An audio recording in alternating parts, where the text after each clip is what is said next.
Hey, just want to show you guys this real quick. My Ellie Funko Pop. There's actually an Ellie statue over there too. Also got this real quick. Sparrow the Dragon. I don't know if you guys also noticed I have a bunch of PlayStation merch. I even bought the PlayStation Media Remote, which mine's starting to crap out on me. So, am I not a fan enough, Jay? Am I not a fan of the PlayStation brand because I want Sony to be able to go to PC and reach a broader audience? Am I not a fan? Am I not a fan who wants the best for Sony and the best for gamers too? Because sucks, Jay. Not everyone wants to buy a $500 console to play one game. Why not? I don't know. This is a crazy thought here. Put games on PC where most of these people who don't have PlayStations want to play these PlayStation games but don't have the money or just don't want to buy a PlayStation to go buy the game for full retail. Oh, no way.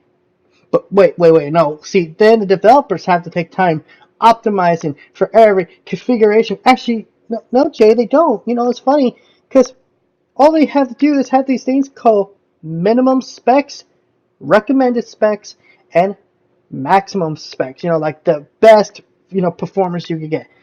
And computers that don't meet those specs or are somewhere in the middle can play the game.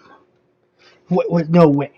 But it takes away development time from big sequels like the Spider-Man 2. It takes away time from Spider-Man 2. Well, Jay, did you know this? Porting to PC isn't as hard as it is porting to a whole new console. Because when you're porting to a console, especially a weaker console, you're downgrading. You're downplaying some things. But when you're going on PC, you can actually go up. You could go up. You know how like Days Gone when it first came out was at what 1080p, 30 FPS, something like that.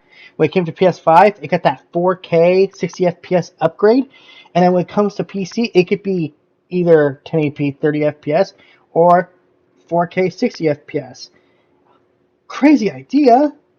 That's actually a good thing. It's a good thing for people to pick how the game operates. Listen, I ain't making no secret. I'm a PlayStation fan. I love PlayStation. But I'm not so blind to Sony to say that it's a bad idea to be on other platforms. Hell, I go as far as say after a year of the games being available only on PS5, they should go to other platforms. Because you're going to make extra money that way. Extra money means more revenue for those developers.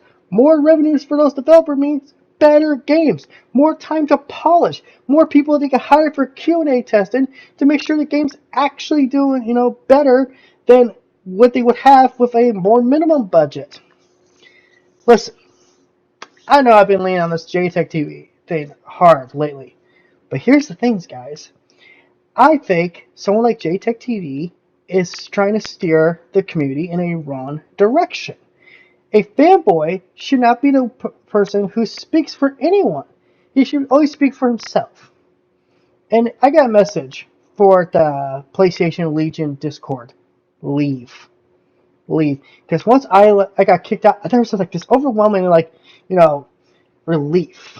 Like, oh my god, I don't have to agree with everything JTech says. Because if I don't, the thing about being in that whole Discord is the second you said something JTech TV didn't like, he would kick you out, he would ostracize you, and try to make you look, like you're anti-Sony. Obviously, I'm not anti-Sony. Obviously, I've spent more money on a fucking PlayStation than I've spent money on other shit in my life. But guess what? I don't regret doing that, because I'm a fan. But at the same time, I want PlayStation to be better. I want them to be successful, which means they have to be on other platforms besides just theirs. Because let's think about it this way. If Sony's games are so goddamn great, why are they only tied down to one platform? Because Sony owns the IP, right? Sony owns the developer. But Sony can decide anytime, hey, well, let's just put it on fucking PC. Extra money, we reach a wider audience. It's a good thing. But someone like JTech, if he was on PlayStation, he would still have it be tied down to PlayStation only, and that would essentially kill the brand's appeal to a wider demographic. It's very simple, guys. Don't let someone like JTech TV or any fanboy control the way you think about games. If you love video games and you want them to be on all platforms, it's not a crazy opinion. I think it's a good opinion. I think it's actually something that should be done in the future. Now, notice how I did say for a year it should be exclusive to PS5. Because you do still want the PS5 to have some inherent value. Like, okay, Spider-Man 2 comes out, only available on PS5 for a year. That's a good thing, because then people who want to play Spider-Man 2 right then and there will go buy a PS5. But there's also the option of, well, if you don't want to, don't want to play it right away, or you're okay with waiting a year or two, you still get a chance to play this awesome game, and Sony gets a chance to make more money. Everyone wins. But someone like JTech TV, you don't win. Because it's either my way or the highway. This is That PlayStation Gamer, signing out.